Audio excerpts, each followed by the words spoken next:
नमस्कार। हम हमारे कंप्यूटर लिटरेसी प्रोग्राम की शुरुआत करने जा रहे हैं। इससे पहले कि हम हमारे चैप्टर्स की ओर बढ़ें, आपको बता दूं कि इस कंप्यूटर लिटरेसी कोर्स के दौरान आप कंप्यूटर्स के बारे में पूरी जानकारी लेंगे, जैसे कि कंप्यूटर्स में कौन से डिवाइसेस आते हैं, ये कहाँ पर यूज होते हैं और कैसे हम कंप्यूटर्स का पूरी तरह से लाभ उठा सकते हैं। तो चलिए इसी के साथ शुरू करते हैं हमारे पहले चैप्टर के साथ, जिसका नाम है इंट्रोडक्शन टू कंप्यूटर्स। चैप्टर के टाइटल से ही आप समझ पा रहे होंगे कि इसमें हम सीखेंगे कंप्यूटर्स किसे कहते हैं, कंप्यूटर्स कितने प्रकार के होते हैं और किन जगहों पे कंप्यूटर्स काम आते हैं। आज आप कहीं भी चले जाएं, किसी मॉल में, हॉस्पिटल में, बैंक, हर जगह अब आपको कंप्यूटर्स यूज होता हुआ दिख रहा होगा। एक टाइम था जब इन सब जगहों पर मैन्युअली पेपर से सारा डेटा एंट्री किया जाता था, जिसमें काफी समय लगता था, और आज वही चीज हम कंप्यूटर्स में फीड करके उस काम को काफी आसानी से और डबल स्पीड से कर पा रहे हैं। और अब वेब टेक्नोलॉजी, इंटरनेट और मोबाइल में जो विकास हम देख रहे हैं, वो आज से 10 साल पहले जो था और आज जो है, उसने ज्ञान के नए दरवाजे खोल दिए हैं। आज आप घर बैठे दुनिया के किसी कोने की इंफॉर्मेशन अपने कंप्यूटर या मोबाइल स्क्रीन पर देख सकते हैं। आप स्टूडेंट हैं, घर बैठे बैठे अपने कंप्यूटर सिस्टम पर पूरी पढ़ाई कर सकते हैं। ये मान लीजिए कि अब हम इंफॉर्मेशन के सुपर हाईवे पर चल रहे हैं, जहां कोई भी इंफॉर्मेशन पाना या देना बस कंप्यूटर के एक क्लिक के जरिए हो सकता है, जो एक समय पर हमारे लिए नामुमकिन था। इसी से आप ये बात समझ पा रहे होंगे कि कंप्यूटर्स के बारे में जानना, उसे सीखना और अपने जीवन में उसका उपयोग करना आपके जीवन को सरल तो बनाता ही है, पर साथ ही साथ मशीन के जरिए आप एक नए थिंकिंग प्रोसेस का हिस्सा बनते हैं। चलिए इसी के साथ जब हमने कंप्यूटर्स की इतनी बातें कर ली हैं, तो जानते हैं कि जिस मशीन की हम बात कर रहे हैं, उसका पूरा सिस्टम किन किन उपकरणों से बनता है। इस चैप्टर के पहले पेज पर आप देखेंगे तो एक पिक्चर दिखाई दे रही होगी। इस पूरे मशीन के समूह को कंप्यूटर या पर्सनल कंप्यूटर कहते हैं। इसे बैंक्स, सरकारी ऑफिसेज और घरों में यूज किया जाता है। इस पर आप पढ़ाई कर सकते हैं, कैलकुलेशंस कर सकते हैं, डिजाइन तैयार कर सकते हैं और कई सारे टास्क इस पर्सनल कंप्यूटर पर कर सकते हैं। जैसे हम हमारे ऑर्गन्स, लिवर, हार्ट, लंग्स के बिना काम नहीं कर सकते, वैसे ही कंप्यूटर को चलाने के लिए इन सारे उपकरणों की जरूरत पड़ती है। सबसे पहले आप देखेंगे तो एक बड़ी सी स्क्रीन दिखाई दे रही होगी। इसे कहते हैं मॉनिटर। आप जो भी इंफॉर्मेशन कंप्यूटर को फीड करते हैं, उसका रिजल्ट आपको इस मॉनिटर पर दिखाई देता है। ये सबसे जरूरी हिस्सा होता है कंप्यूटर का, जो आपको आउटपुट प्रदान करता है। फिर कंप्यूटर के नीचे आपको एक सीपीयू दिखाई दे रहा होगा। ये मान लीजिए ये आपके कंप्यूटर का ब्रेन है।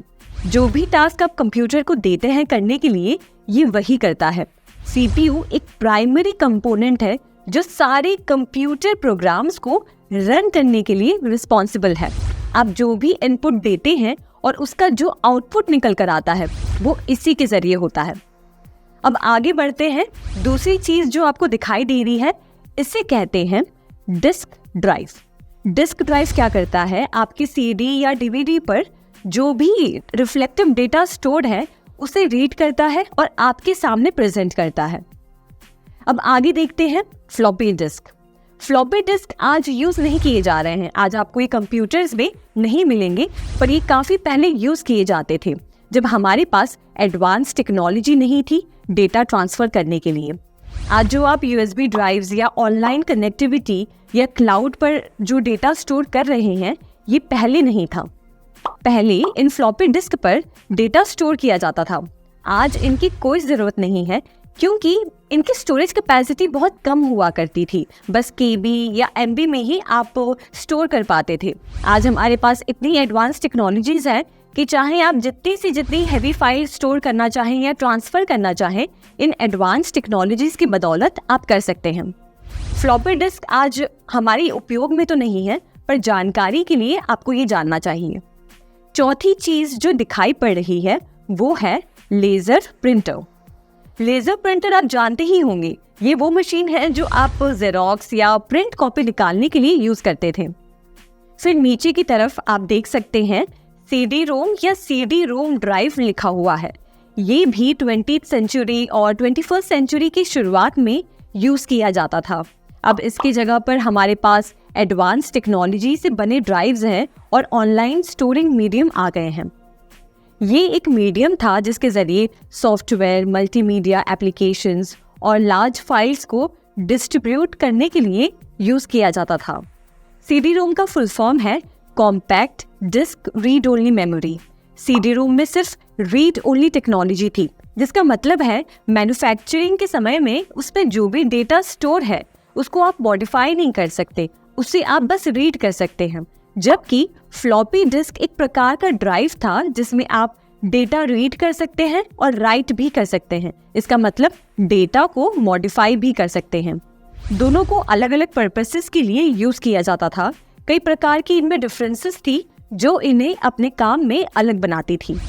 और नेक्स्ट में है सीडी रोम ड्राइव।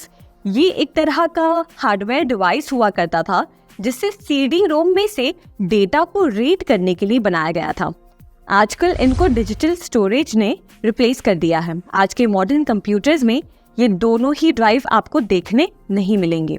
आगे बढ़ते हुए आपको कीबोर्ड की पिक्चर दिखाई दे रही होगी।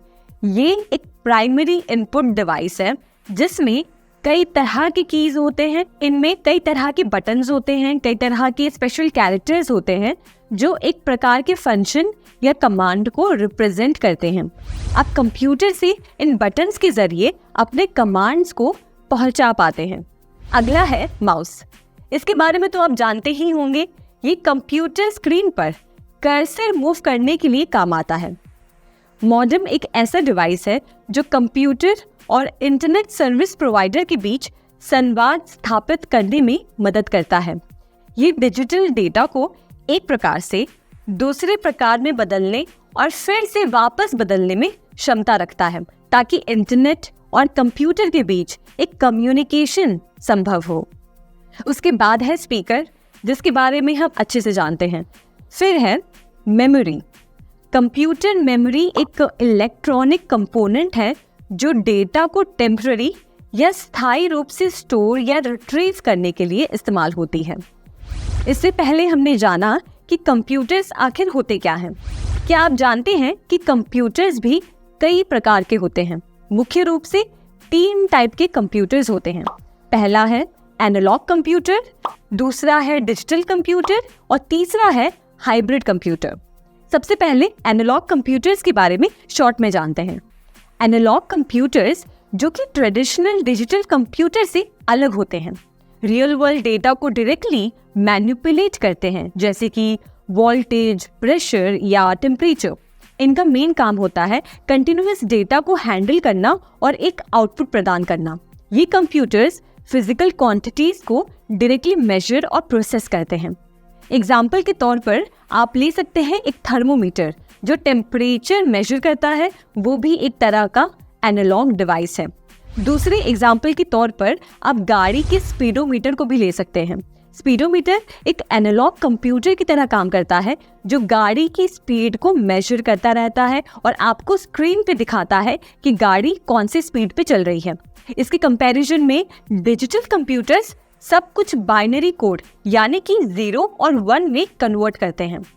इस तरह analogue computers real time data को डायरेक्टली प्रोसेस करते हैं जो उन्हें कुछ स्पेसिफिक एप्लीकेशंस में बहुत ही ज़्यादा इफेक्टिव बनाता है।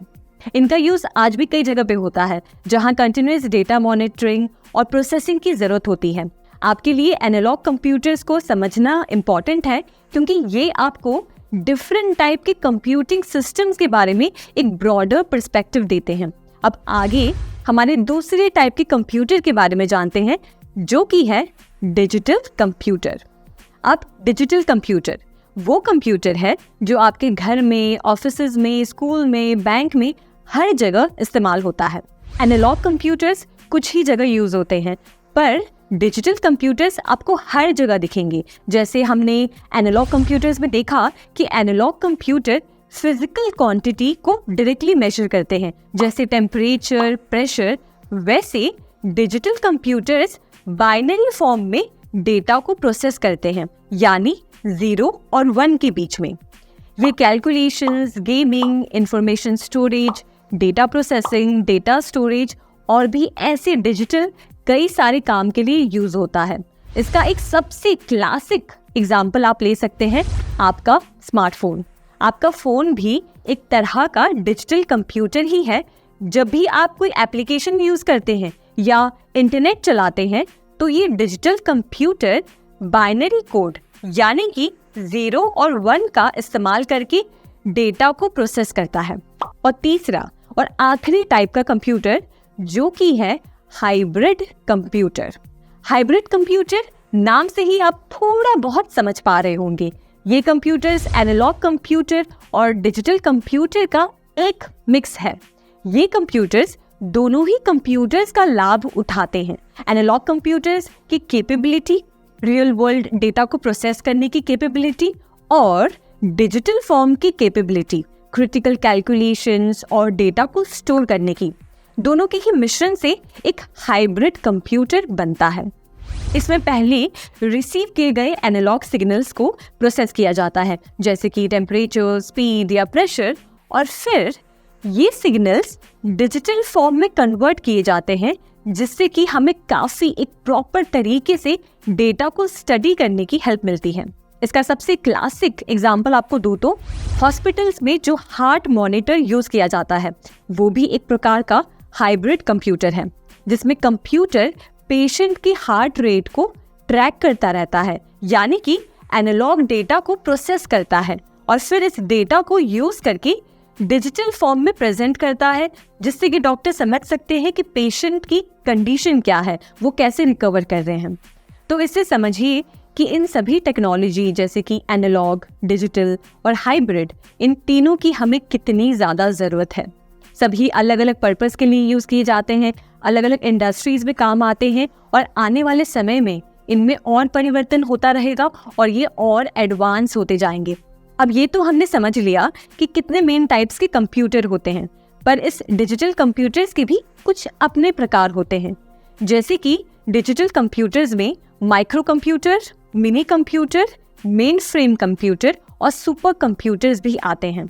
अगर इन कंप्यूटर्स के बारे में आप पहली बार सुन रहे हैं तो टेंशन मत लीजिए, हम धीरे धीरे जानेंगे कि इन कंप्यूटर्स किस काम में आते हैं और ये अलग अलग क्यों हैं।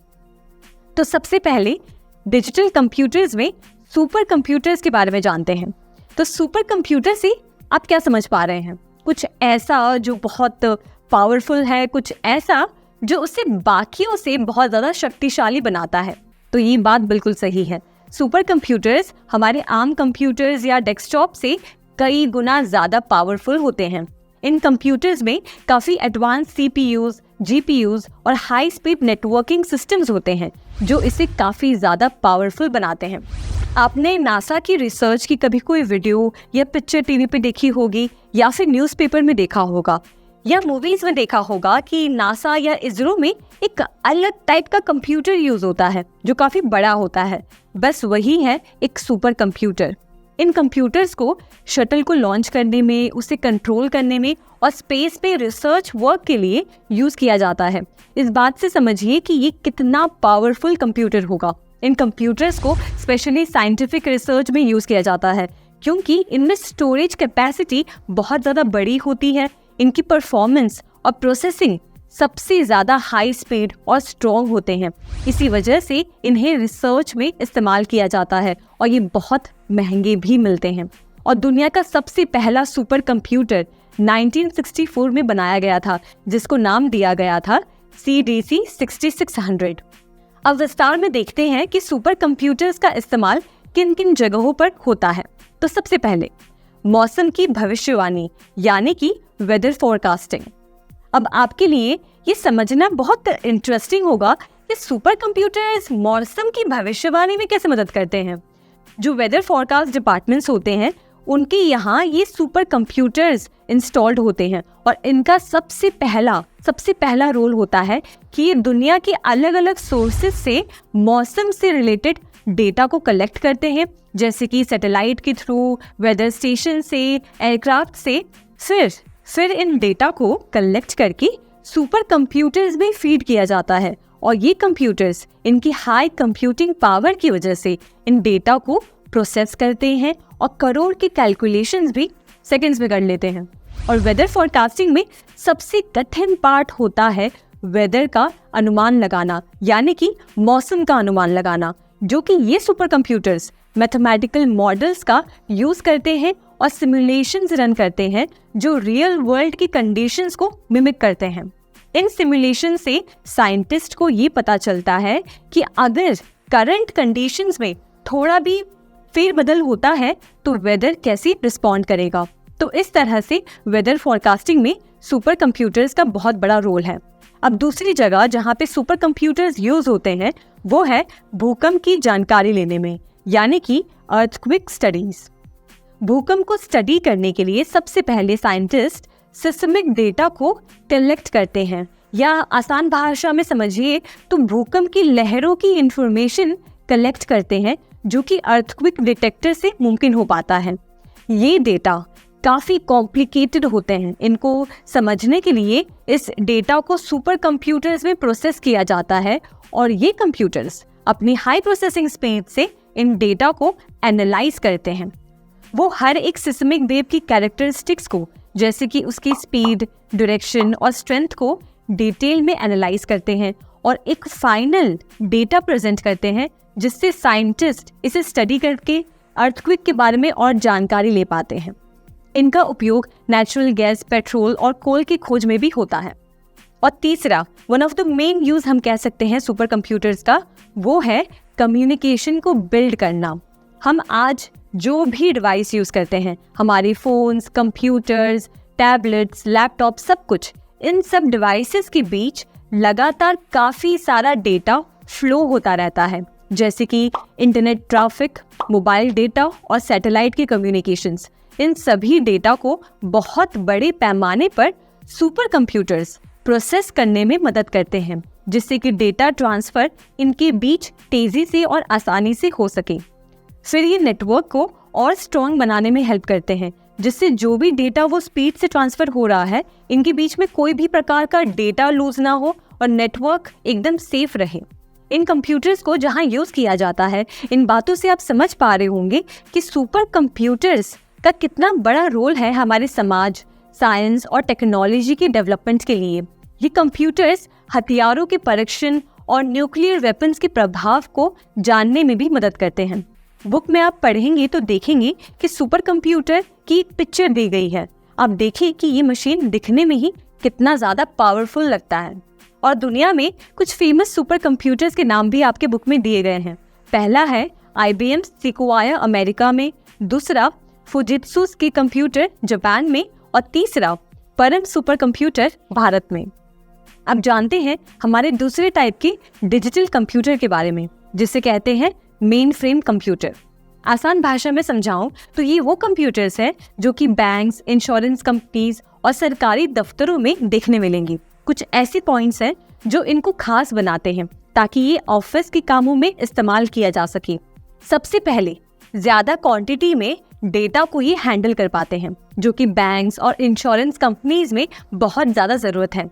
इन कंप्यूटर्स में हाई प्रोसेसिंग पावर होती है, जिसकी वजह से ये ज़्यादा कैपेसिटी वाले डेटा को स्टोर कर पाते हैं और कॉम्प्लेक्स कॉम्प्यूटेशंस काफ़ी आसानी से कर पाते हैं, जो कि बैंकिंग और इंश्योरेंस कंपनीज में काफ़ी ज़रूरी है। दूसरी चीज़, इन कंप्यूटर्स में डेटा स्टोरेज की कैपेसिटी काफ़ी ज़्यादा होती है। ये टेराबाइट्स या पेटाबाइट्स तक के डेटा को स्टोर कर पाते हैं। तीसरी चीज़, ये काफ़ी ज़्यादा सिक्योर्ड होते हैं। मेन फ्रेम कंप्यूटर्स को उनकी हाई सिक्योरिटी के लिए जाना जाता है।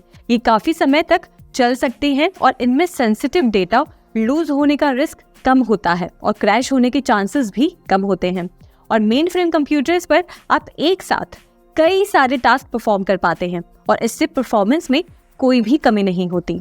कुछ पॉपुलर मेन फ्रेम कंप्यूटर्स के नाम है फुजित्सु ICL VME और हिताची Z800। आप इनको इंटरनेट पर सर्च करके ज़रूर देखें कि ये कैसे दिखते हैं और आपको इनसे रिलेटेड और भी जानकारी मिलेगी। इस तरह से मेन फ्रेम कंप्यूटर्स का बहुत बड़ा रोल है बैंकिंग और गवर्नमेंट सेक्टर्स में। अब बात करते हैं मिनी कंप्यूटर्स के बारे में। नाम से ही आपको पता चल रहा होगा कि ये कंप्यूटर्स साइज में छोटे होते हैं। मेन फ्रेम कंप्यूटर से छोटे होते हैं और पर्सनल कंप्यूटर से बड़े होते हैं। ये पर्सनल कंप्यूटर से ज़्यादा प्रोसेसिंग पावर और स्टोरेज कैपेसिटी रखते हैं और इनका यूज़ मिड स्केल बिजनेसेस और छोटे व्यापारों और स्कूल में होता है। ये साइज में भले ही छोटे होते हैं पर काफ़ी पावरफुल होते हैं और कुछ स्पेसिफिक जगहों पर ही इनका यूज़ किया जाता है। मिनी कंप्यूटर्स एक साथ कई सारे यूजर्स को सपोर्ट कर सकते हैं, मतलब एक ही टाइम में कई लोग इस कंप्यूटर पर अलग अलग टास्क परफॉर्म कर सकते हैं। मान लीजिए एक छोटा व्यापार है जो अपनी इन्वेंट्री को एफिशिएंटली मैनेज करना चाह रहा है, तो इस जगह पे उन्हें मिनी कंप्यूटर काम आएगा।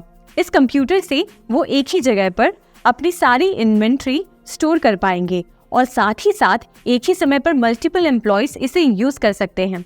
ये मिनी कंप्यूटर्स स्कूल में भी हेल्प करती है, जहाँ स्टूडेंट्स को प्रोजेक्ट्स पर काम करना होता है।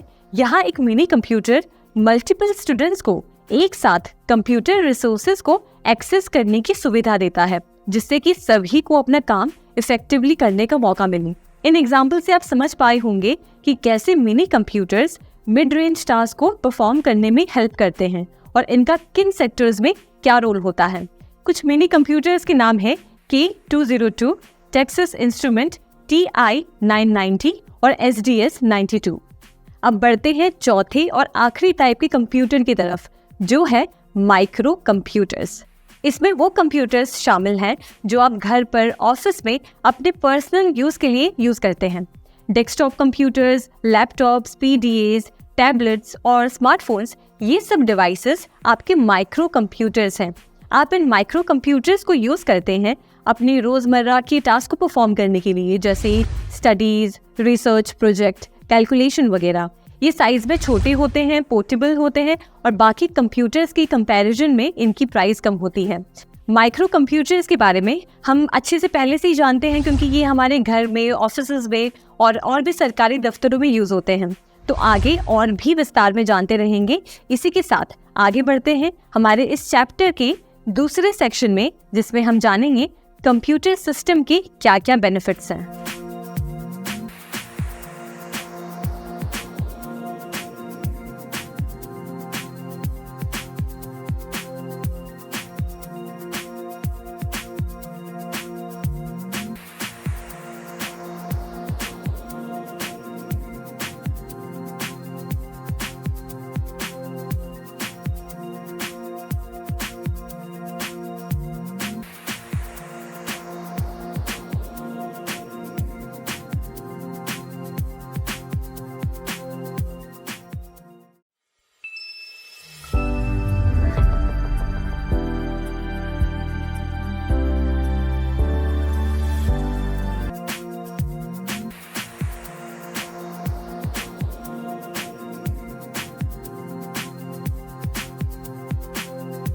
इससे पहले वाले सेक्शन में हमने देखा कि कितने टाइप के कंप्यूटर्स होते हैं, कैसे सभी अलग अलग पर्पसेस के लिए यूज किए जाते हैं।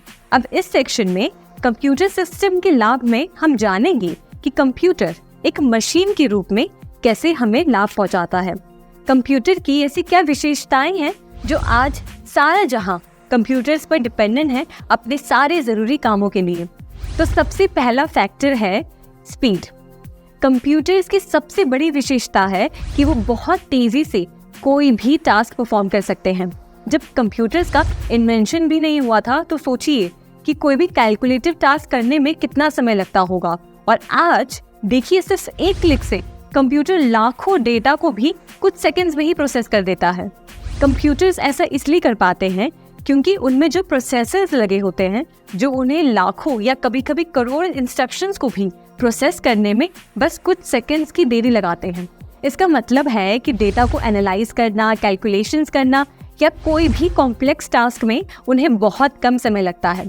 और सबसे अनोखी बात यह है कि आप एक समय पर सिर्फ एक ही कंप्यूटर पर काफ़ी सारे अलग अलग प्रकार के टास्क कर सकते हैं।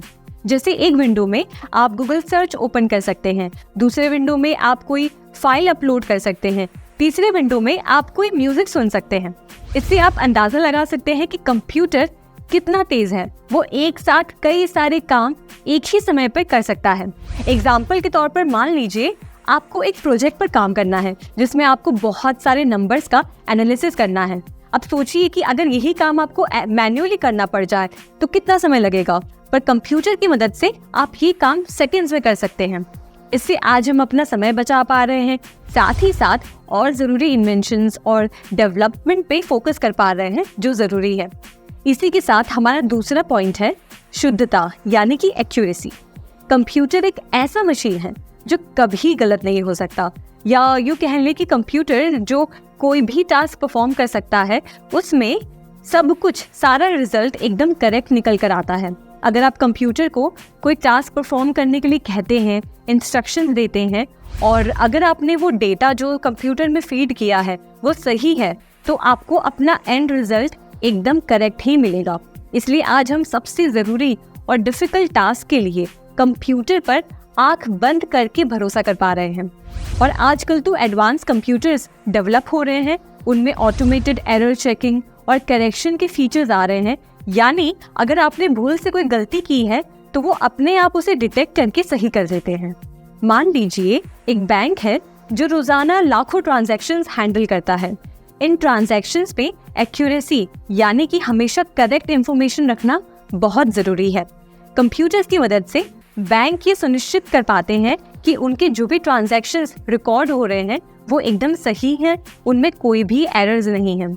या फिर साइंटिफिक रिसर्च में जहां डेटा का एक्यूरेट एनालिसिस बहुत ज़्यादा ज़रूरी होता है, कंप्यूटर्स की हेल्प से रिसर्चर्स प्रिसाइज मेजरमेंट्स और कैलकुलेशंस कर सकते हैं, जो कि मैनुअल मेथड से बहुत ज़्यादा मुश्किल हो जाता। अब आगे बढ़ते हैं हमारे तीसरे पॉइंट की तरफ, जो है उच्च संचयन क्षमता, यानी कि हाई स्टोरेज कैपेसिटी। कंप्यूटर्स में आजकल बहुत बड़ी क्वांटिटी में डेटा स्टोर किया जा रहा है। आप अपने videos, files, pictures, documents, music files, सभी तरह की फाइल्स कंप्यूटर में सेव कर सकते हैं और ज़रूरत पड़ने पर उसे आसानी से अपने कंप्यूटर पे ढूंढ सकते हैं। आपको बस उस फाइल का नाम टाइप करना है और कंप्यूटर उस फाइल को आपको ढूंढ के दे देता है। इंटरेस्टिंग बात यह है कि आप अपने डेटा को स्टोर तो कर ही सकते हैं, साथ ही साथ उसे काफ़ी अच्छे से ऑर्गेनाइज भी रख सकते हैं। एग्जाम्पल के तौर पर समझिए कि एक वेडिंग फोटोग्राफर है, उसने अपने क्लाइंट की वेडिंग्स की फ़ोटोज़ अपने कैमरा से क्लिक की है। अब वो आसानी से उन फोटोज़ को कैमरा से कंप्यूटर में ट्रांसफ़र कर सकता है और उन फोटोज़ की और या वीडियोज़ की कंप्यूटर में अलग से फोल्डर्स बना सकता है और सेव कर सकता है। साथ ही साथ उन्हें अलग अलग नाम के फोल्डर्स में सेव करके, जैसे समझिए एंगेजमेंट की फ़ोटोज़ एक अलग फोल्डर में और शादी की फ़ोटोज़ एक अलग फोल्डर में, या किसी और सेरेमनी की फ़ोटो एक अलग फोल्डर में। इस तरह से वो सारे वीडियोज़, फ़ोटोज़ स्टोर कर सकते हैं, उन्हें अच्छे से ऑर्गेनाइज कर सकते हैं, और जिससे ज़रूरत पड़ने पे उन्हें ढूंढने में कोई दिक्कत नहीं होती। अब आगे बढ़ते हैं फोर्थ पॉइंट की तरफ, जो है विविधता, यानी कि वर्सेटैलिटी। कंप्यूटर्स की वर्सेटैलिटी उनका एक और बेनिफिट है। वर्सेटैलिटी का अर्थ है कि कंप्यूटर्स का यूज़ अलग अलग तरह के काम के लिए किया जा सकता है, यानी एक ही कंप्यूटर को कई तरह के टास्क और एप्लीकेशंस के लिए कॉन्फ़िगर या यूज़ कर सकते हैं। जैसे कि कंप्यूटर्स के ज़रिए आप मेल्स लिख सकते हैं, गाने सुन सकते हैं, कोई भी तरह के हिसाब कर सकते हैं, शीट्स बना सकते हैं। कंप्यूटर्स का use educational purposes, business management, graphic designing, gaming और प्रोग्रामिंग जैसे अलग अलग फील्ड्स में होता है। तो मान लीजिए आपको कोई प्रोजेक्ट तैयार करना है, तो सबसे पहले आप क्या करेंगे? कंप्यूटर पर रिसर्च करेंगे उस टॉपिक के बारे में गूगल पे सर्च करेंगे। फिर उस रिसर्च को एक जगह इकट्ठा करके सारा डेटा कलेक्ट करना होगा। तो आप इसमें डॉक्यूमेंट फाइल का यूज़ करके सारी इंफॉर्मेशन एक डॉक्यूमेंट में लिख सकते हैं, और फिर अंत में आपको जब इसकी प्रेजेंटेशन बनानी होगी तो इन सारे डेटा को यूज़ कर सकते हैं।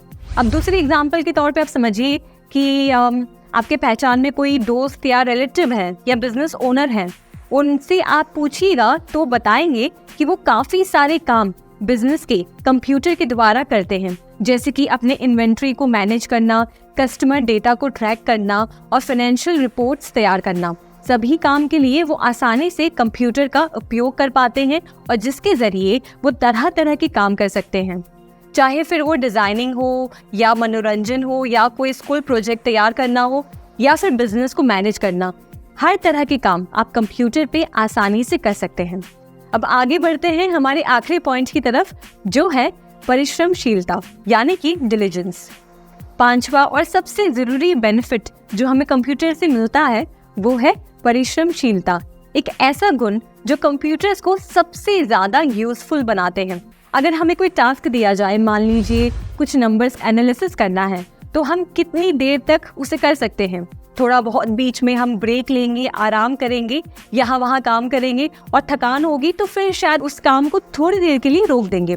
पर कंप्यूटर्स को आराम करने की ज़रूरत नहीं पड़ती। कंप्यूटर्स उस टास्क को परफॉर्म करने के लिए कोई ब्रेक नहीं लेते, कोई आराम करने की ज़रूरत नहीं पड़ती, वो लगातार उस काम को परफॉर्म कर सकते हैं। हम थोड़ा बहुत बीच में भले ही अपने काम से कंसंट्रेशन खो बैठे, पर कंप्यूटर एक मशीन है, वो कभी अपना कंसंट्रेशन नहीं खोता और ना कभी उसे बोरियत होती है जिसकी वजह से उसे कोई ब्रेक लेने की ज़रूरत नहीं पड़ती। आप जिस गति से उसे जो भी निर्देश देते हैं वो उसी गति से उसे प्रोसेस करता है और एंड रिजल्ट एकदम सही देता है। अब हर चीज़ में चाहे जितनी सारी अच्छाइयाँ हो, फायदे हो, कुछ न कुछ सीमाएं ज़रूर होती हैं। उसी तरह से कंप्यूटर में भी कुछ सीमाएं हैं। कंप्यूटर्स को अक्सर डंग मशीन या नॉन थिंकिंग मशीन कहा जाता है क्योंकि इनके पास खुद का कोई IQ नहीं होता। कंप्यूटर सिर्फ वही काम कर सकते हैं जो उन्हें प्रोग्राम या इंस्ट्रक्शंस के थ्रू बताया गया हो। इसका मतलब है अगर ऐसी कोई सिचुएशन आ जाए जिसमें कंप्यूटर को ना पता हो कि अब आगे क्या करना है, तो वो उसे परफॉर्म नहीं कर सकता। कुछ बातें जो कंप्यूटर को एक डम मशीन बनाती हैं। सबसे पहले कंप्यूटर्स पहले से प्रोग्राम्ड इंस्ट्रक्शंस के हिसाब से काम करते हैं। इनके पास खुद से सोचने समझने की कोई क्षमता नहीं होती। अगर किसी सिचुएशन का सल्यूशन उनके प्रोग्राम में नहीं है तो वो उस पर प्रभावशाली तरह से रिस्पॉन्ड नहीं कर सकते। दूसरी, कंप्यूटर्स में क्रिएटिविटी या जजमेंट की कमी होती है। वो नए आइडियाज जनरेट नहीं कर सकती, किसी सिचुएशन को इंसान की तरह एनालाइज नहीं कर सकते। इनके डिसीजंस प्योरली लॉजिकल और फिक्स्ड एल्गोरिदम्स पर बेस्ड होते हैं। तीसरी बात, अगर कोई ऐसी सिचुएशन आ जाए, कोई अनएक्सपेक्टेड सिचुएशन जिसे पहले से प्रोग्राम नहीं किया गया है कंप्यूटर में, तो कंप्यूटर उस टास्क को परफॉर्म नहीं कर पाएगा, उस टास्क का समाधान नहीं दे पाएगा। ये सिर्फ उन्हीं सिनेरियोज में काम करता है जो पहले से उनके अंदर प्रोग्राम किए गए हैं। मान लीजिए एक लाइब्रेरी मैनेजमेंट सिस्टम है। अगर लाइब्रेरी में कोई ऐसी यूनिक सिचुएशन आती है, जैसे एक रेयर बुक का स्पेशल हैंडलिंग जो उस सिस्टम में प्रोग्राम नहीं किया गया है, तो कंप्यूटर उस सिचुएशन का समाधान नहीं कर सकता। या एक और एग्जांपल लेते हैं, एक रोबोटिक वैक्यूम क्लीनर का। ये क्लीनर प्रोग्राम्ड पार्ट्स और क्लीनिंग पैटर्न्स के हिसाब से काम करता है। अगर घर में कुछ अनएक्सपेक्टेड जैसी कोई चीज़ आ जाए या कोई बड़ा ऑब्स्टिकल या कुछ बिखरा हुआ लिक्विड हो, तो क्लीनर शायद उस सिचुएशन को ठीक से हैंडल नहीं कर पाएगा क्योंकि उसका एल्गोरिदम उस तरह के सिनेरियोज के लिए डिज़ाइन नहीं किया गया होता है। आजकल बहुत सी companies automated customer service systems का यूज़ करती हैं। ये सिस्टम्स प्री प्रोग्राम्ड रिस्पॉन्सेस से कंप्यूटर्स के क्वायरीज का जवाब देते हैं। लेकिन जब कस्टमर का सवाल या समस्या थोड़ा कॉम्प्लेक्स होता है, जिसे प्री डिफाइंड स्क्रिप्ट्स में कवर नहीं किया गया हो, तो सिस्टम असरदार जवाब नहीं दे पाता। यहाँ इंसानी कस्टमर सर्विस रिप्रेजेंटेटिव की जरूरत पड़ती है जो उस सिचुएशन को समझकर अच्छे से हैंडल कर सकते हैं। एजुकेशनल सॉफ्टवेयर भी एक तरह से उदाहरण है इस चीज़ का। ये प्रोग्राम्स स्टूडेंट्स को पढ़ाई में मदद करते हैं, लेकिन अगर स्टूडेंट कोई ऐसा सवाल पूछ ले जो प्रोग्राम में नहीं है, तो सॉफ्टवेयर उसका सही जवाब नहीं दे सकता।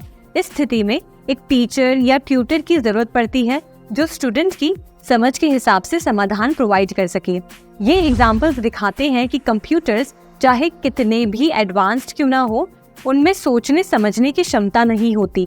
वो प्रोग्राम्ड इंस्ट्रक्शंस के हिसाब से काम करते हैं। इसलिए जब कोई अनएक्सपेक्टेड या कॉम्प्लेक्स सिचुएशंस आते हैं तो इंसानी बुद्धि और समझ का उपयोग करना पड़ता है।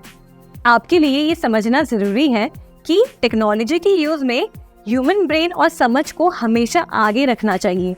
टेक्नोलॉजी के डिसीजंस को ब्लाइंडली फॉलो नहीं करना चाहिए, बल्कि क्रिटिकल थिंकिंग और ह्यूमन जजमेंट का यूज़ करके उन डिसीजंस को गाइड करना चाहिए।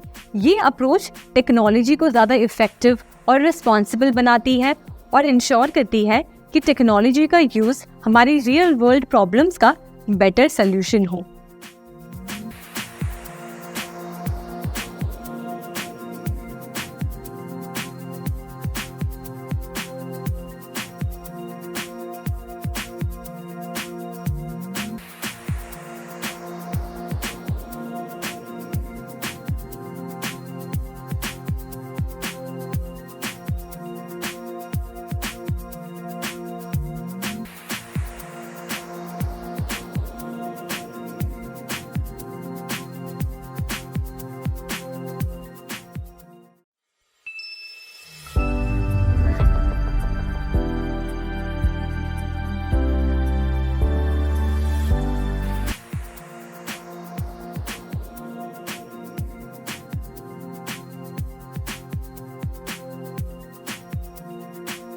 अब चैप्टर में आगे बढ़ते हुए हम हार्डवेयर और सॉफ्टवेयर के बारे में जानेंगे। सबसे पहले सॉफ्टवेयर। आपने सॉफ्टवेयर नाम कई बार सुना होगा, टीवी पर या किसी के मुंह से या कहीं तो पढ़ा होगा। अब ये जान लीजिए कि सॉफ्टवेयर एक कंप्यूटर का इतना इम्पोर्टेंट हिस्सा है कि उसके बिना आप कंप्यूटर यूज ही नहीं कर सकते। तो चलिए जानते हैं कि सॉफ्टवेयर आखिर करता क्या है और वो क्यों इतना इम्पोर्टेंट है। एकदम आसान भाषा में समझाऊं तो सॉफ्टवेयर एक ऐसी चीज है जो आपकी हेल्प करता है कि आप कंप्यूटर के साथ एक कम्युनिकेशन बना सकें। जैसे कि आप अगर समझिए कंप्यूटर को कोई टास्क परफॉर्म करने के लिए कह रहे हैं, तो सॉफ्टवेयर वही टास्क कंप्यूटर को समझाता है और कंप्यूटर से वो टास्क करवाता है। जैसे मान लीजिए आपको कोई न्यू रेसिपी बनानी है, तो आप क्या करते हैं, एक रेसिपी बुक खोलते हैं और उसमें सारे इंस्ट्रक्शंस पढ़ते हैं, राइट, कि कैसे वो खाना बनाना है। वैसे ही सॉफ्टवेयर में कंप्यूटर को चलाने के सारे इंस्ट्रक्शंस फीड किए होते हैं। सॉफ्टवेयर आपको दिखाई तो नहीं देता, पर ये आपके कंप्यूटर में ही होता है। इसमें कई सारे प्रोग्राम्स होते हैं और ये कंप्यूटर की सेकेंडरी मेमोरी डिवाइस में स्टोर होते हैं, जैसे कि SSD, हार्ड डिस्क कह लीजिए, या फिर एक्सटर्नल मेमोरी डिवाइसेस। उसमें ये स्टोर होता है जहाँ पे आपके फोटोज और बाकी वीडियोज भी स्टोर किए जाते हैं। अब हर एक सॉफ्टवेयर में कई सारे प्रोग्राम्स होते हैं। अब ये समझिए कि हर एक प्रोग्राम किसी एक स्पेसिफिक टास्क के लिए लिखा जाता है और ये प्रोग्राम्स बहुत सारे लैंग्वेजेस, अलग अलग तरह के लैंग्वेजेस में लिखे जाते हैं, जैसे कि C++, पाइथन, जावा, ये सब लैंग्वेजेस होते हैं।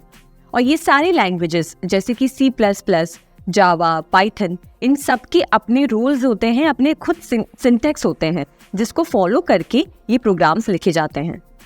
अब समझिए कि हर एक सॉफ्टवेयर एक स्पेसिफिक टास्क के लिए लिखा जाता है। समझिए आपको कंप्यूटर पे कोई डॉक्यूमेंट लिखनी है या फिर किसी को मेल भेजना है, तो ये सब आप किसके माध्यम से करते हैं, सॉफ्टवेयर के माध्यम से करते हैं।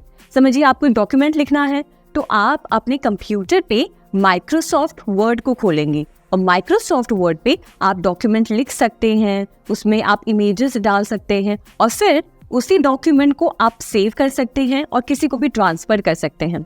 अब मान लीजिए आपको कोई फोटो एडिट करनी है, तो फोटो एडिट करने के लिए आप फोटोशॉप का यूज करते हैं।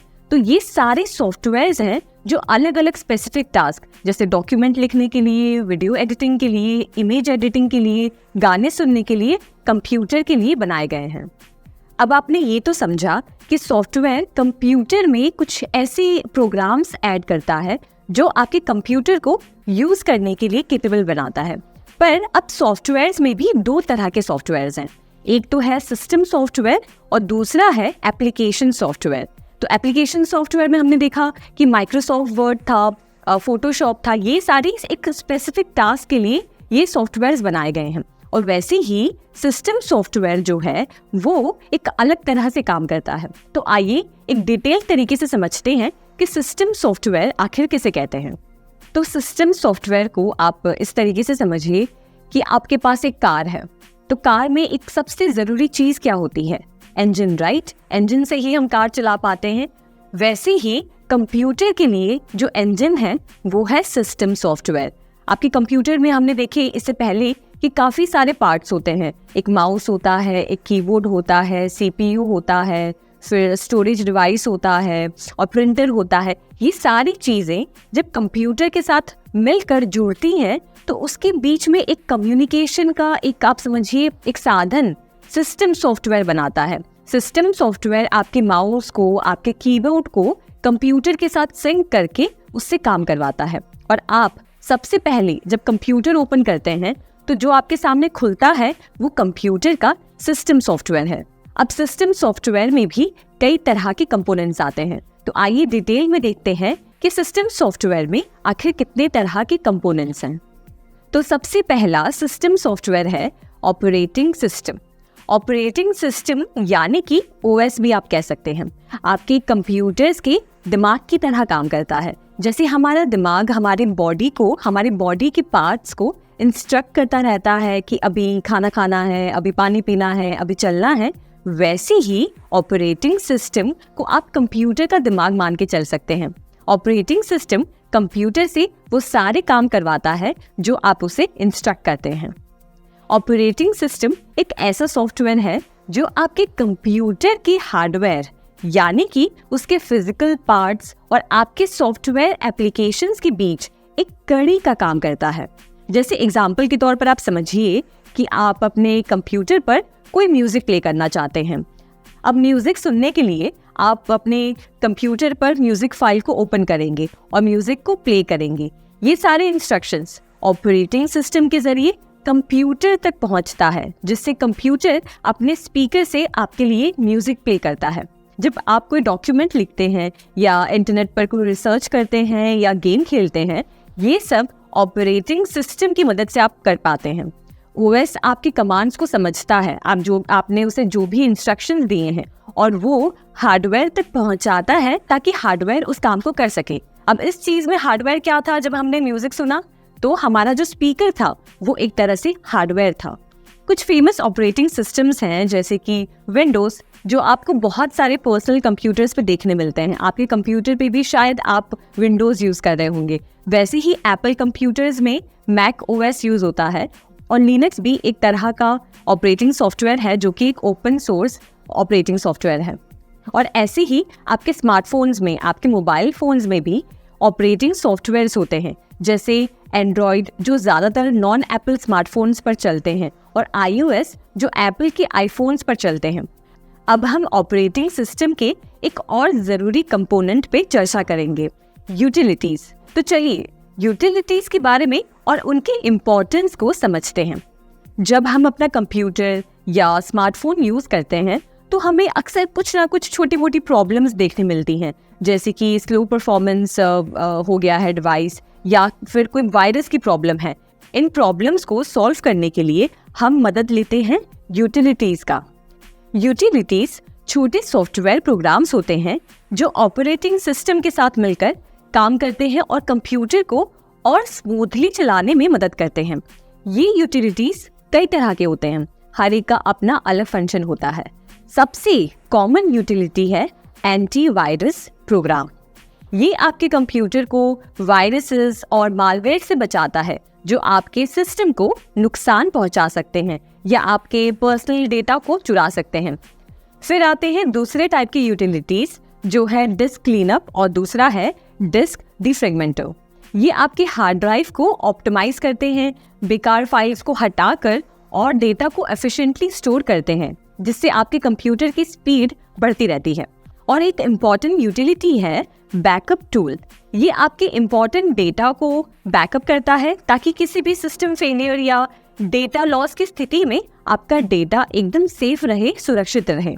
यूटिलिटीज हमारे ऑपरेटिंग सिस्टम का एक अनिवार्य हिस्सा है। ये छोटे लेकिन पावरफुल टूल्स होते हैं जो हमारे कंप्यूटर एक्सपीरियंस को और भी बेहतर बनाते हैं और एकदम सेफ बनाते हैं। अब अगले पॉइंट की बात करते हैं, जो है डिवाइस ड्राइवर्स। कभी सोचा है कि आपके कंप्यूटर अलग अलग हार्डवेयर डिवाइसेस जैसे प्रिंटर, कीबोर्ड या वेबकैम को कैसे पहचानता है? यहाँ पर काम आते हैं डिवाइस ड्राइवर्स।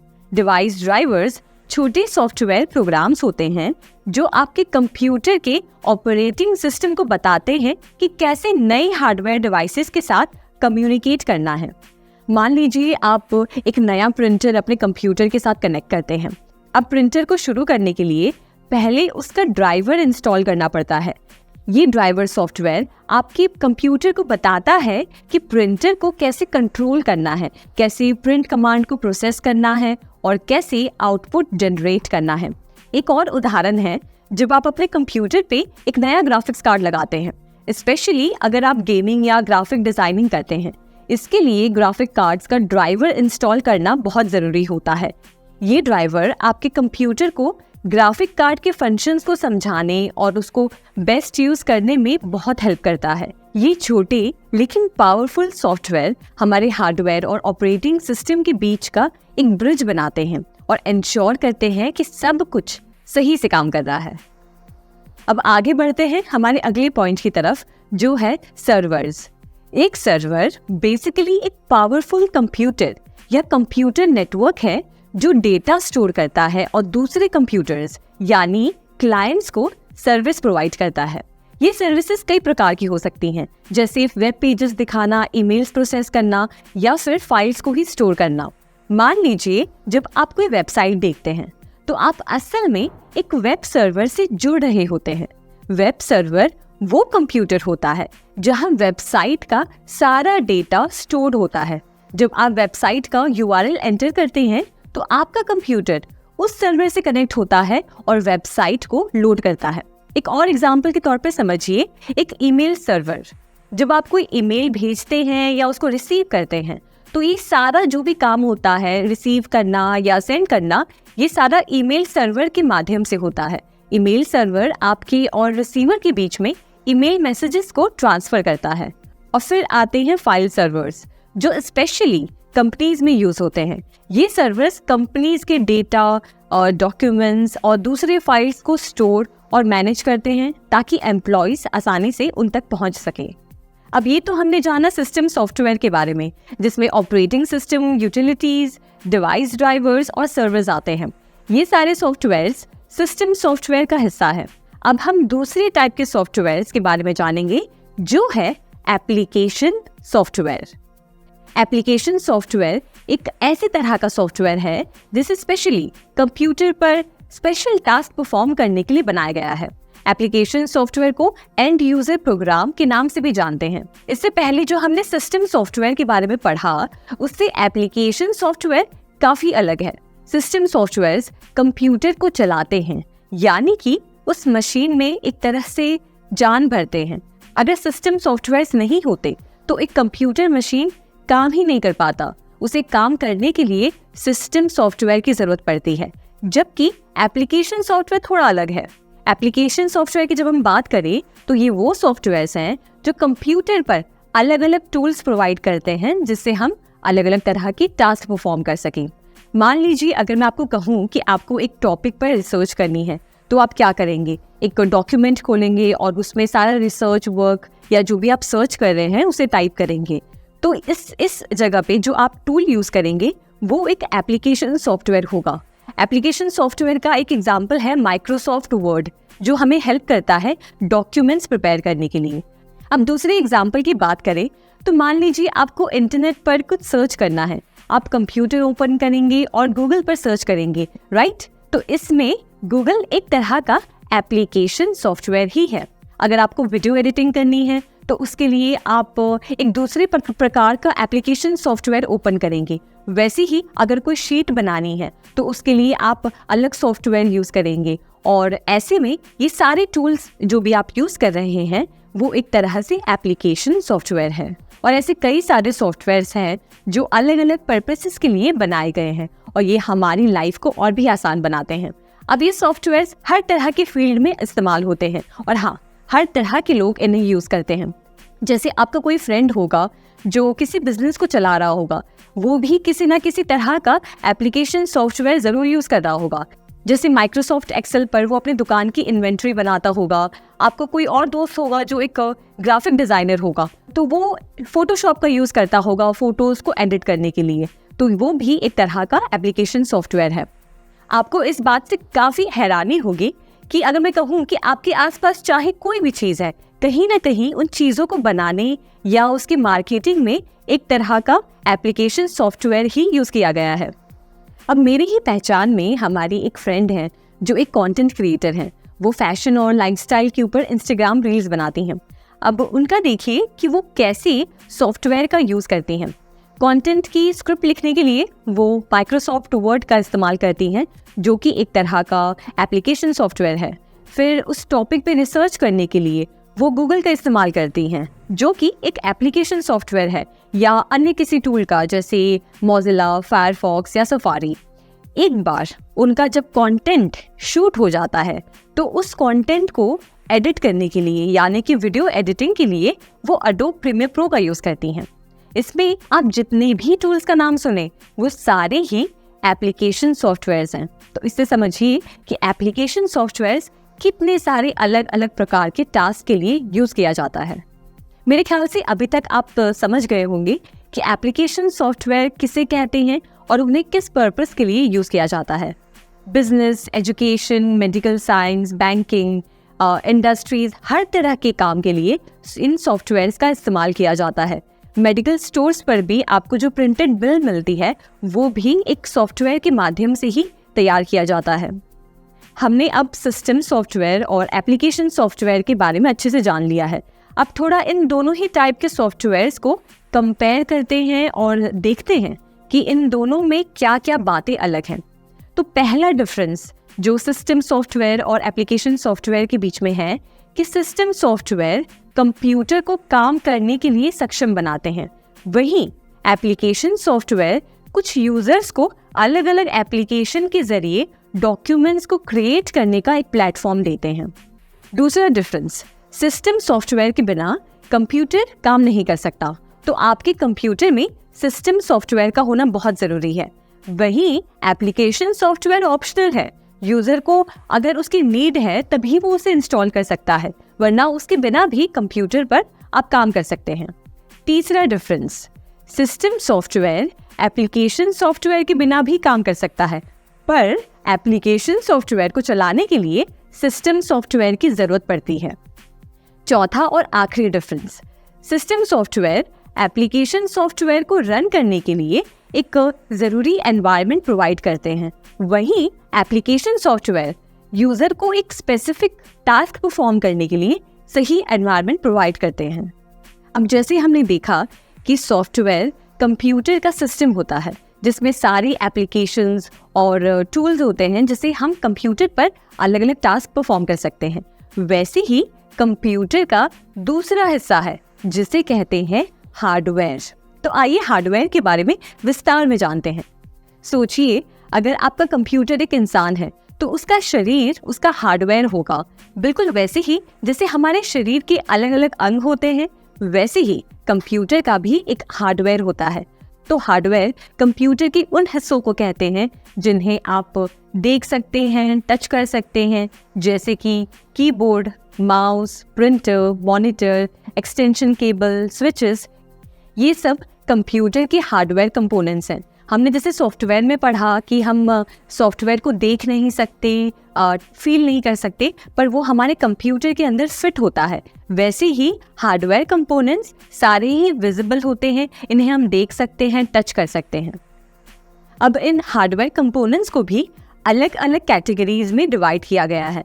जैसे एक है input device, output device, storage device, processing device, और हार्डवेयर कंपोनेंट्स में एक और तरह के डिवाइसेस होते हैं जिन्हें कहते हैं पेरिफेरल डिवाइसेस। ये वो डिवाइसेस होते हैं जो सीपीयू का हिस्सा नहीं होते हैं, लेकिन इनका काम होता है सीपीयू को किसी न किसी तरीके से इनपुट देना और उसके द्वारा दिए गए आउटपुट को किसी तरह से दर्शाना। जैसे एग्जाम्पल के तौर पर आप कीबोर्ड से इनपुट देते हैं प्रोसेसर को, उसके बारे में आप टाइप करते हैं और मॉनिटर वही इनपुट को अपने स्क्रीन पर दर्शाता है, तो ये हो गया आउटपुट। वैसे ही माउस भी एक प्रकार का इनपुट डिवाइस है जो प्रोसेसर को बताता है कि कर्सर को कहाँ मूव करना है और फिर कंप्यूटर स्क्रीन पर वो आउटपुट दिखाता है। आइए इनके बारे में थोड़ा और डिटेल में जानते हैं। सबसे पहले इनपुट डिवाइसेस। जैसे कि हमने देखा कि इनपुट डिवाइसेस इनपुट देने का काम करते हैं। ये आपसे इंफॉर्मेशन लेकर उस इंफॉर्मेशन को इलेक्ट्रिक सिग्नल्स में कन्वर्ट करते हैं और फिर प्रोसेसर तक पहुंचाते हैं, जिससे प्रोसेसर आपकी दी गई इंफॉर्मेशन को परफॉर्म कर सके। एग्जाम्पल के तौर पर आप अगर कंप्यूटर पर गेम्स खेलते हैं तो आप माउस को मूव करके प्रोसेसर को इनपुट देते हैं, जिससे फिर स्क्रीन पर माउस पॉइंटर भी मूव करता है। अब आउटपुट डिवाइसेस के बारे में जानते हैं। सिंपल शब्दों में आउटपुट डिवाइस कंप्यूटर सिस्टम से इंफॉर्मेशन लेकर उसे ऐसे फॉर्म में कन्वर्ट करता है जिसे हम इंसान उसे समझ सकते हैं। एग्जाम्पल के तौर पर समझिए मॉनिटर यानी कि आपके कंप्यूटर का स्क्रीन एक आउटपुट डिवाइस है जो प्रोसेसर से इंफॉर्मेशन लेकर उसे आउटपुट यानी कि रिजल्ट में कन्वर्ट करता है। जैसे आप अपने स्क्रीन पर जब कोई मूवी या फिर कोई वीडियो देखते हैं तो वो कंप्यूटर आउटपुट दिखा रहा है। अब बात करते हैं प्रोसेसिंग डिवाइसेस की। ये कंप्यूटर का दिमाग होता है।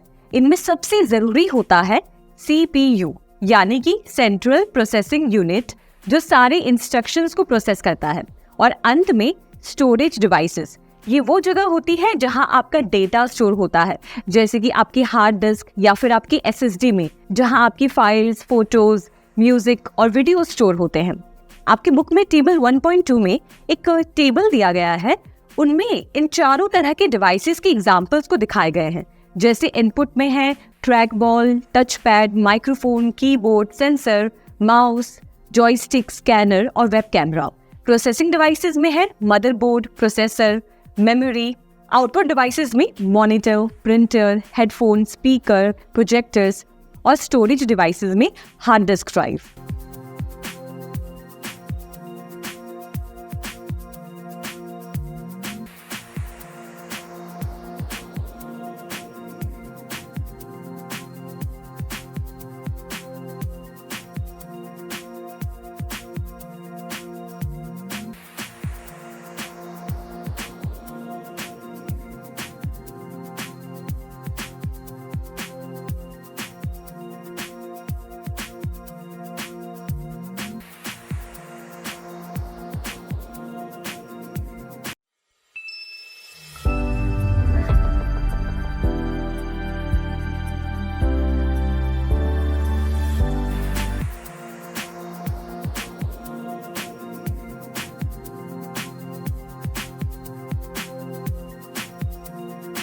कंप्यूटर किस तरह से अलग अलग जगहों में काम आता है। सबसे पहले घर में कंप्यूटर का उपयोग। पहला पॉइंट, स्कूली बच्चों के लिए होमवर्क। अगर आप स्कूल या कॉलेज में हैं तो आप हर तरह के स्कूल के प्रोजेक्ट्स के लिए कंप्यूटर का यूज जरूर कर रहे होंगे, चाहे किसी टॉपिक पर रिसर्च करना हो या किसी टॉपिक पर पावर पॉइंट प्रेजेंटेशन बनानी हो या पढ़ाई करनी हो। हर तरह से कंप्यूटर आजकल की एजुकेशन सिस्टम का एक बहुत इम्पोर्टेंट हिस्सा बन गया है। मैं आज जब अपने छोटे भाई बहनों को देखती हूँ जो स्कूल में हैं, तब सोचती हूँ कि उनका एजुकेशन सिस्टम कैसे पूरी तरीके से आज कंप्यूटर्स पर डिपेंडेंट है। और लॉकडाउन के समय में चाहे कोई स्कूल का बच्चा हो या कॉलेज का बच्चा, हम सब जानते हैं कि सब कोई ऑनलाइन क्लासेस पे डिपेंडेंट थे और ऑनलाइन क्लासेस के लिए वो कंप्यूटर यूज़ करते थे या मोबाइल फ़ोन्स यूज़ करते थे। दूसरा पॉइंट है एंटरटेनमेंट। दूसरी चीज़ जहाँ हमारे घरों में कंप्यूटर बहुत ही ज़ोरों शोरों से यूज़ होता है वो है मनोरंजन के लिए। अब इसके बारे में मुझे ज़्यादा बात करने की ज़रूरत नहीं है, क्योंकि हम सब जानते हैं कि मनोरंजन के लिए हम कंप्यूटर का किस तरीके से उपयोग करते हैं। म्यूज़िक सुनने के लिए और गेम्स खेलने के लिए, मूवीज़ देखने के लिए, हर तरह के मनोरंजन के लिए हम एक मशीन का यूज़ करते हैं जो है कंप्यूटर। तीसरा पॉइंट है सोशल मीडिया। शायद ही हम में से कोई ऐसा होगा जो आज सोशल मीडिया पर ना हो। अगर ट्विटर पर अकाउंट नहीं है तो इंस्टाग्राम पर होगा, इंस्टाग्राम पर नहीं है तो फेसबुक पर ज़रूर होगा। और आज चाहे दुनिया में किसी से भी कनेक्ट करना हो, आपको बस अपना फ़ोन खोलना है और फ्रेंड रिक्वेस्ट भेजनी है या तो फिर अपने कंप्यूटर पर लॉगिन कर सोशल मीडिया अकाउंट्स यूज़ करने हैं। आज इतना आसान है। चौथा और आखिरी पॉइंट है नॉलेज। आज किसी भी चीज़ के बारे में जानकारी लेनी है तो बस एक क्लिक के ज़रिए हम A to Z सारी इन्फॉर्मेशन अपने कंप्यूटर स्क्रीन पर देख सकते हैं। चाहे कुकिंग सीखनी हो, साइंस के रिलेटेड कोई भी इनोवेशन के बारे में सीखना हो या जानना हो, या बिजनेस के बारे में जानना हो कि कैसे शुरू कर सकते हैं, आज सब कुछ कंप्यूटर के माध्यम से अवेलेबल है। और आज आप इंटरनेट पर चले जाइए तो कितने तरह की वेबसाइट्स आपको मिल जाएंगी कुकिंग, साइंस से रिलेटेड या फिर टेक से रिलेटेड, जो आपको कोई ना कोई इन्फॉर्मेशन प्रोवाइड करते हैं। तो इस तरीके से कंप्यूटर हमारी जानकारी प्राप्त करने के लिए एक बहुत ही ज़रूरी माध्यम बन गया है। अब देखते हैं शिक्षा के क्षेत्र में कंप्यूटर का उपयोग। सबसे पहला पॉइंट है स्मार्ट क्लास। आज से 15-20 साल पहले हमारे क्लासरूम्स कैसे हुआ करते थे? एक ब्लैक बोर्ड होता था और टीचर्स उसी पे पढ़ाया करते थे। पर आजकल चीज़ कुछ अलग हो गई है। आज क्लासरूम्स में प्रोजेक्टर्स लगे होते हैं, स्क्रीन होती है जिस पे टीचर्स वीडियोस और इमेजेस दिखाते हैं किसी भी टॉपिक से रिलेटेड, और आज बच्चे घर जाकर उसी ऑनलाइन क्लासेस को अपने कंप्यूटर पर या फ़ोन पे देख सकते हैं। तो समझिए कि इस स्मार्ट क्लास के माध्यम से, कंप्यूटर के माध्यम से आज एजुकेशन सिस्टम कितना आसान हो गया है। बच्चे किसी भी टॉपिक को बहुत ही एक एंटरटेनिंग तरीके से समझ सकते हैं। दूसरा पॉइंट है ऑनलाइन एजुकेशन। आप अभी मुझे अपने कंप्यूटर या फ़ोन के स्क्रीन पर इस ऑनलाइन कोर्स को देख रहे हैं, ये भी एक ऑनलाइन एजुकेशन है। समझिए कि अगर कंप्यूटर्स ना होते तो कोई भी कोर्स प्राप्त करना, कोई भी कॉलेज की डिग्री या ऑनलाइन कोर्स करना पॉसिबल ही नहीं हो पाता। अगर आप किसी ऐसे शहर में रहते हैं या कोई ऐसे गांव में रहते हैं जहां अच्छे स्कूल्स नहीं हैं, अच्छे कॉलेजेस नहीं हैं, तो शायद आपको अपने घर से दूर जाना पड़ता, या शायद आप उतनी अच्छी एजुकेशन सिस्टम का हिस्सा नहीं बन पाते। पर आज इस कंप्यूटर की वजह से कहीं पे भी घर बैठे आप कोई भी कोर्स कर सकते हैं, कोई भी पढ़ाई कर सकते हैं, सिर्फ और सिर्फ इस कंप्यूटर के आविष्कार की वजह से। आज लाखों बच्चे इन ऑनलाइन क्लासेस के माध्यम से घर बैठे कोई भी कोर्स कर पा रहे हैं। अब आपको ही देखिए, आप चाहे जो चैप्टर खोल लें या कोई भी पॉइंट के बारे में आप पढ़ना चाहते हैं, तो आपके पास सारी जो कोर्सेज हैं वो ऑनलाइन अवेलेबल हैं। तो इतना आसान कर दिया है कंप्यूटर ने एजुकेशन सिस्टम को। तीसरा पॉइंट है डिजिटल लाइब्रेरी। स्कूल बुक्स और अन्य सारी किताबें अब डिजिटल फॉर्म में कन्वर्ट हो गई हैं, जिससे कोई भी और कभी भी उसे पढ़ सकता है। आपके लाइब्रेरी में भी जो मैगजीन्स हैं, आर्टिकल्स और हर प्रकार के जर्नल्स अब हमें ऑनलाइन मिल जाते हैं। और आप लाइब्रेरी जाएंगे तो वहाँ भी पाएंगे कि बुक्स वहाँ पर कंप्यूटर के जरिए ही मैनेज हो रहे हैं। किसी बुक इशू किया गया है, उसका नाम, कब की गई है वो डेट, और कब लौटानी है, वो सारा डेटा अब कंप्यूटर में स्टोर किया जाता है। अब देखते हैं कंप्यूटर का बिजनेस में उपयोग। चाहे आप किसी भी बिजनेस का नाम लें, Amazon, मिंत्रा या आपके घर के पास वाला कोई भी लोकल ग्रोसरी स्टोर, कंप्यूटर्स हर जगह हर बिजनेस में इस्तेमाल हो रहा है। आइए कुछ पॉइंट्स के जरिए समझते हैं कि बिजनेस में ये कंप्यूटर्स कैसे काम करते हैं और कैसे बिजनेसेस की हेल्प करते हैं। सबसे पहले संचार यानी कम्युनिकेशन। क्या आपने कभी कोई ऑनलाइन सामान ऑर्डर किया है? आई एम श्योर आपने किया होगा। और कभी अगर उस प्रोडक्ट में कोई डिफेक्ट होता है तो आप क्या करते हैं? कस्टमर सर्विस में कॉल करते हैं, राइट? यही है कंप्यूटर का एक यूसेज बिजनेसेस में। कस्टमर डायरेक्टली सेलर से बात कर सकते हैं, अपने सजेशंस दे सकते हैं, और अगर प्रोडक्ट में कोई दिक्कत होती है तो आसानी से उस इशू को सॉल्व किया जा सकता है। इसी पहलू पर आज सारे बिजनेसेस काम कर रहे हैं। आपके प्रोडक्ट को लेकर कोई भी शिकायत हो या कोई भी परेशानी हो, आप डायरेक्टली बिजनेसेस को मेल भेज सकते हैं, आप अपनी बात उन्हें लिख सकते हैं, उनसे कॉल पर कनेक्ट कर सकते हैं, और एक रिलेशनशिप भी इससे कस्टमर और बिजनेसेस के बीच में भी बिल्ड होता है। अगर आप अभी कोई जॉब कर रहे हैं तो ईजिली अपने मैनेजर के साथ कनेक्ट कर सकते हैं मीटिंग्स के लिए या कोई भी डिस्कशन के लिए। इससे बिजनेसेस, ऑफिसेस के वर्क कल्चर को काफ़ी स्मूथ बना दिया है। अब हर काम के लिए बिना किसी परेशानी से ईजिली कम्युनिकेशन इकोसिस्टम को हम और स्ट्रॉन्ग बना पा रहे हैं। कंपनीज गूगल मीट, स्काइप पर मीटिंग्स अरेंज करती हैं, जिससे हर एम्प्लॉय कहीं से भी अटेंड कर सकता है और काम का नुकसान नहीं होता है। ऐसे और भी एरियाज में कंप्यूटर कम्युनिकेशन को सुधार रहा है। दूसरा पॉइंट, सेल्स और मार्केटिंग। एक बड़े बिजनेस की बात करें और या एक छोटे बिजनेस की बात करें, उनके प्लान्स को अप्लाई करने में कंप्यूटर एक बहुत ही इम्पॉर्टेंट भूमिका प्ले करता है। सेल्स को ट्रैक करने के लिए अलग अलग टूल्स आज मार्केट में हैं, जिन टूल्स पर इजीली आप अपने सेल्स की रिकॉर्ड रख सकते हैं और पूरे सेल्स वर्कफोर्स को मैनेज भी कर सकते हैं। वेबसाइट बनाना, अपने बिजनेस के डिजिटल एड्स क्रिएट करना, सब कुछ आप कंप्यूटर पे कर सकते हैं।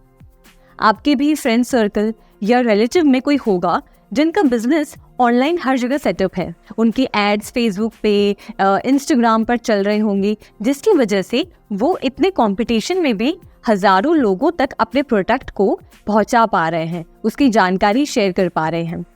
ई कॉमर्स बिजनेस ऐसे ही ग्रो हुआ है। हम आज दुकानों पर जाकर शायद कम शॉपिंग कर रहे हैं। आज बिजनेसेस और ग्राहक दोनों ही ऑनलाइन अवेलेबल हैं और इससे सोसाइटी को बहुत फायदा हुआ है। घर बैठे आप अपनी मनपसंद चीज ऑर्डर कर सकते हैं और वो प्रोडक्ट आपके घर पे डिलीवर हो जाता है। ये सारा सिस्टम कंप्यूटर पर ही बिल्ट है।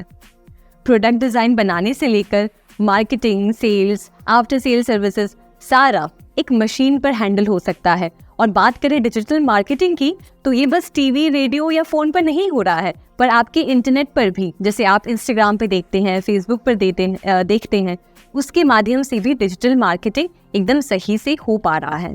जैसे कि एग्जाम्पल के तौर पर affiliate marketing, display advertising, email marketing, search marketing, social media, social networking, game advertising और वीडियो एडवर्टाइजिंग। तीसरा पॉइंट है मानव संसाधन, यानी कि ह्यूमन रिसोर्सेज।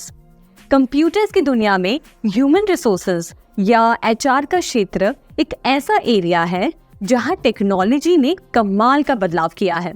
सबसे बड़ा गेम चेंजर है यहाँ ERP, यानी कि एंटरप्राइज रिसोर्स प्लानिंग सॉफ्टवेयर। सोचिए, एक बड़ी कंपनी है जिसमें हजारों एम्प्लॉयज हैं। अब इन सभी का डेटा जैसे कि पेरोल, रिक्रूटमेंट, अप्रेजल या टैक्सेस मैनेज करने का एक बड़ा टास्क होता है। यहाँ ERP सिस्टम की एंट्री होती है। ये एक पावरफुल टूल है जो सारे HR रिलेटेड टास्क को एक ही जगह पर परफॉर्म करता है। मान लीजिए एक नई वैकेंसी आती है। ERP सिस्टम रिक्रूटमेंट प्रोसेस को स्ट्रीमलाइन करता है और कैंडिडेट्स को ट्रैक करता है। फिर जब कोई एम्प्लॉय ज्वाइन करता है तो उसका पेरोल यानी वेतन, टैक्स डिडक्शंस और बेनिफिट्स को भी ERP पे मैनेज कर सकते हैं। हर महीने के सैलरी स्लिप से लेकर ईयरली अप्रेजल तक सब कुछ ये ERP सॉफ्टवेयर पे बहुत आसानी से HRs कर सकते हैं। और यही नहीं, फाइनेंशियल अकाउंटिंग और लेजर मैनेजमेंट भी ERP के जिम्मे होता है। इसका मतलब है कि HR टीम को हर एक एम्प्लॉय का फाइनेंशियल रिकॉर्ड जैसे कि लोन्स, उनके एडवांसेस या टैक्सेस आसानी से मिल जाते हैं। तो बेसिकली ERP एक ऐसा मैजिकल टूल बॉक्स है जो HR की हर ज़रूरत को फुलफिल करता है और ये सब कुछ बस क्लिक्स की दूरी पर है। इस तरह कंप्यूटर्स ने ह्यूमन रिसोर्सेज टास्क को और भी आसान बना दिया है, बल्कि इस प्रोसेस को और भी ट्रांसपेरेंट और एफिशिएंट बनाया है। चौथा और आखिरी पॉइंट है शिक्षा और परीक्षण। अब हम एजुकेशन और ट्रेनिंग की बात करते हैं तो कंप्यूटर्स ने इस क्षेत्र में एक क्रांति सी ला दी है, खास तौर पर बिजनेसेस में। आज के समय में कंपनीज अपने एम्प्लॉयज को अपस्किल और रीस्किल करने के लिए कंप्यूटर्स का इस्तेमाल करते हैं और इसमें टेक्नोलॉजी एक बड़ा हाथ है। एक क्लासिक एग्जाम्पल है ऑनलाइन लर्निंग प्लेटफॉर्म्स का उपयोग। मान लीजिए एक कंपनी ने एक नया सॉफ्टवेयर इम्प्लीमेंट किया है और अब उन्हें अपने एम्प्लॉयज को इस सॉफ्टवेयर के उपयोग के बारे में ट्रेन करना है। यहाँ पर कंप्यूटर्स के थ्रू ऑनलाइन कोर्सेज और ट्यूटोरियल्स का यूज करके एम्प्लॉयज को आसानी से और इफेक्टिवली ट्रेन किया जा सकता है। उदाहरण के लिए प्लेटफॉर्म्स जैसे यूडेमी या कोर्सेरा पर डाइवर्स रेंज के कोर्सेज अवेलेबल होते हैं जो स्पेसिफिक स्किल्स और सॉफ्टवेयर एप्लीकेशंस पर फोकस करते हैं। और फिर वर्चुअल रियलिटी यानी कि VR और ऑगमेंटेड रियलिटी यानी कि AR बेस्ड ट्रेनिंग, ये एक और इनोवेटिव तरीका है जहां कंप्यूटर्स को इस्तेमाल करके एम्प्लॉयज को एक इमर्सिव लर्निंग एक्सपीरियंस दिया जाता है। मान लीजिए एक मैन्युफैक्चरिंग कंपनी अपने एम्प्लॉयज को मशीनरी के ऑपरेशन के बारे में ट्रेन करना चाहती है। VR टेक्नोलॉजी की मदद से एम्प्लॉयज एक वर्चुअल एनवायरनमेंट में मशीनरी को ऑपरेट करने का अनुभव ले सकते हैं बिना रियल मशीनरी को छुए। और हम वेबिनार और वीडियो कॉन्फ्रेंसिंग टूल्स को तो भूल ही नहीं सकते। जब फेस टू फेस ट्रेनिंग संभव नहीं होती तो कंपनीज Zoom या Microsoft Teams जैसे टूल्स का इस्तेमाल करके उस ट्रेनिंग पर्पस या ट्रेनिंग सेशंस को कंडक्ट करते हैं। इससे एम्प्लॉयज कहीं भी कभी भी ट्रेनिंग सेशंस में पार्टिसिपेट कर सकते हैं। तो यूँ समझिए कि कंप्यूटर्स ने एजुकेशन और ट्रेनिंग के तरीके को बदल दिया है। अब कंपनीज के पास अपने एम्प्लॉयज़ को ज़्यादा इफेक्टिवली और एफिशिएंटली ट्रेन करने के लिए नए नए टूल्स और रिसोर्सेज हैं, जो कि कंप्यूटर्स और इंटरनेट की बदौलत ही संभव हुआ है।